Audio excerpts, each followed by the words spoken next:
place. And then,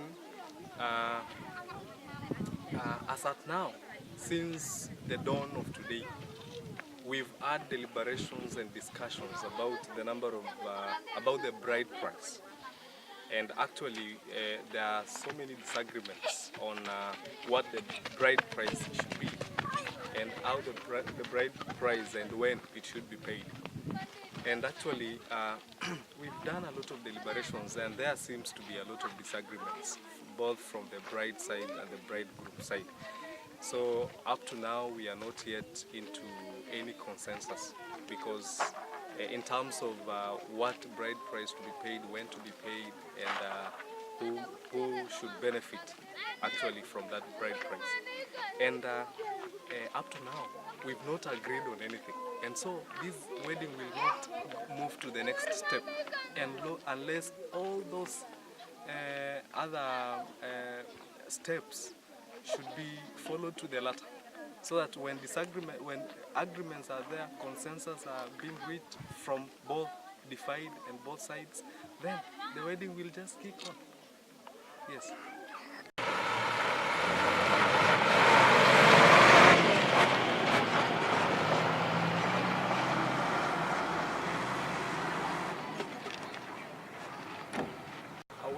A Turkana wedding ceremony is a communal affair. So this particular group here is a group of the community members of Kaitio community, or the village members for Kaitio community. Actually, they are waiting for the deliberations about the bride price to be offered, and actually to first to start engaging in the next process of this particular wedding, because the wedding process is what is dear to them. They are actually waiting for that moment, or to actually start and to kick off, so that they fully participate in that particular in the remaining part of this wedding, because it is the wedding part where the real rituals are done, where these people will take part in through the Turkana traditional dances, through sharing a meal, sharing meat, taking part in cooking, in dancing, ceremony. I mean, that is the part they are waiting for.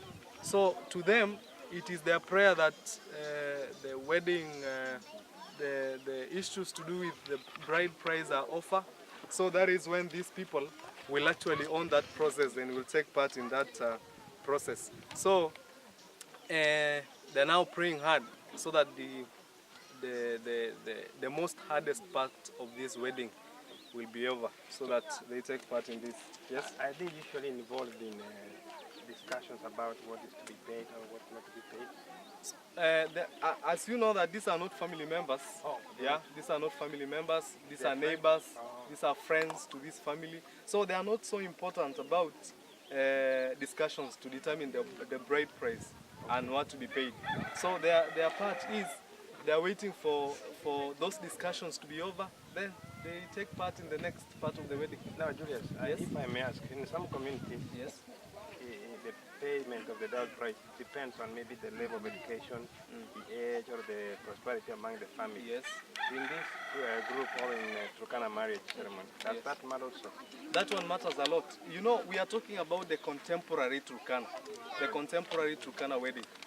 So what happens nowadays is that the more educated a lady is, the more expensive the bride price you pay. The younger she is, the more the bride price. Yeah, and then the more hardworking the lady is, the more the price you pay. So all those parameters are determinants of the bride price someone pays. Yes. And now, what about the aspect of, for many years, people have been really out other aspects of negativity among the Turkana, yes, that the guys are getting married at early ages. Yeah. Is this still something that is prevalent? Yeah, it is in fact of highest degree. Its prevalence is of highest degree. Ladies in Turkana are married at younger age. Yeah. So that is when, in fact, that is when a man of this caliber will come and present his wish to marry a lady when she is almost younger and even tender, because at that age she is more productive, she is more energetic, she can sire babies, she is so fertile in that. So that is when those are the determinants of a marriage. Those are the driving factors of a bridegroom to come and present his wish to marry a lady. Yeah. And maybe just lastly, Yes. you may not be an elderly authority in this community, but as far as these people are concerned, and I think you are an authority because you've gone to school and you really know the consequence of this. Yeah. Do you think this kind of situations are being used to educate the people on early marriages so that people maybe can live it to a given age limit? I think a marriage is an aggravating factor of early marriages, because this is an impetus of somebody to give out his or her child, his or her daughter, to get married at younger age, because he or she is getting something out of it. And so to the Turkana people, they see it as it is more, the marriages have been commercialized in a sense that you can sell off your daughter actually at a tender age, because at that age she can fetch you a lot of bride price. Are you getting that? Sure, So actually that is, so in this setting, it is aggravated. Yeah, at an early age the better, and at an early age she can fetch you something good, substantive. Yeah. Now,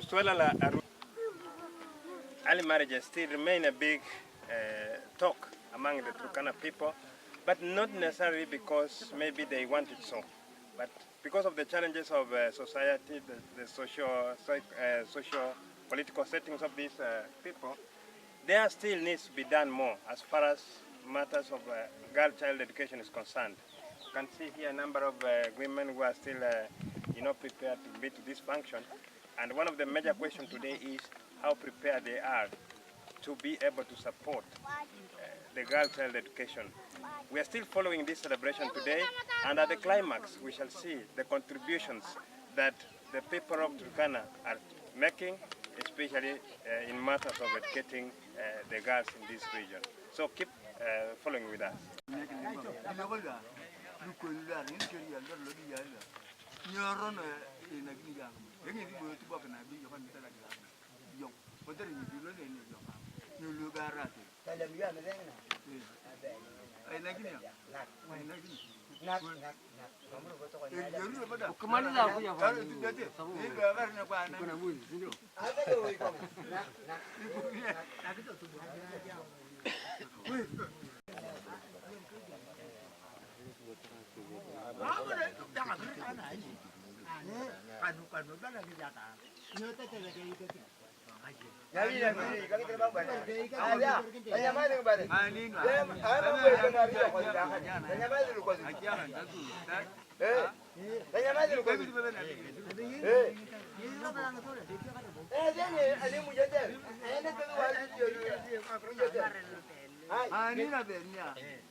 After a lot of deliberations, or some moments of deliberations, these people here have come to an agreement, both sides of the divide, the bride side and the bridegroom side.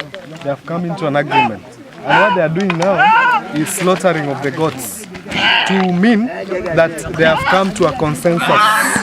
They have come into an agreement, and then they are now ready to undertake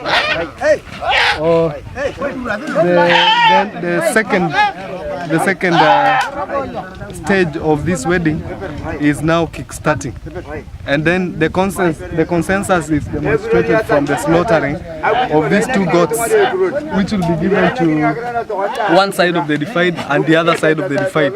They will eat from the same table, so which is a sign of unity now of the two elderly sides.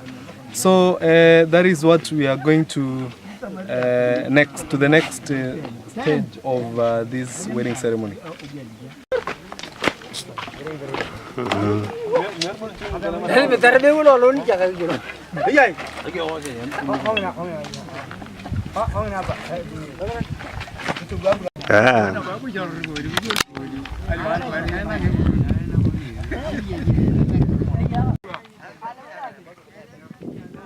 Okay.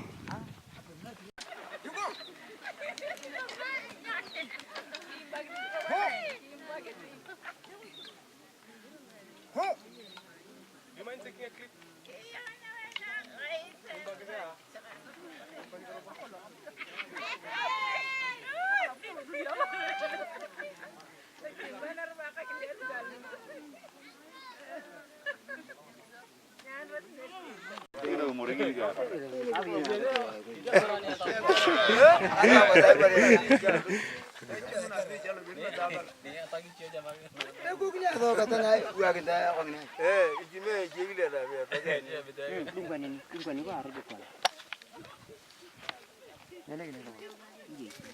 Ya pela mo tar yur ko pela ya la pala do ay ni ko ni lo agri ko na ani ra yo goro pra dram da kara Kaya.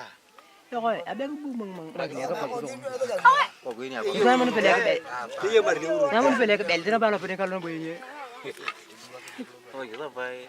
Ala ta ka bu pe. armur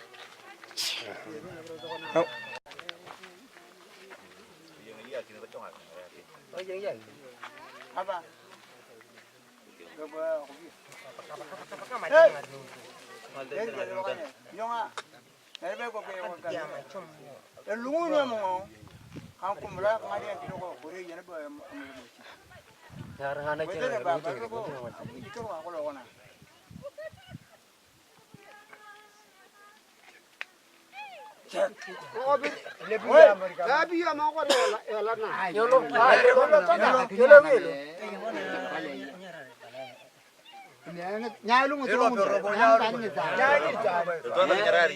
Merle ke bunne tu lu. Amma. Itu anta ke nyarari yo. Itu an baca mana ye ne.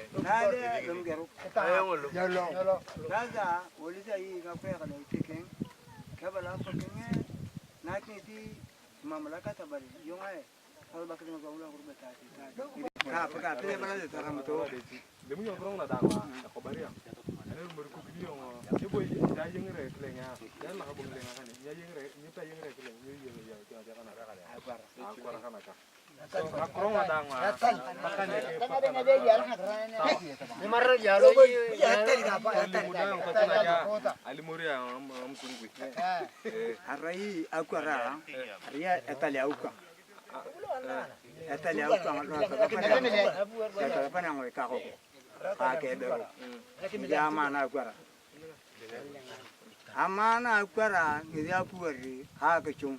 Kechum anir mutugo. Kedong akileng teyang habrai.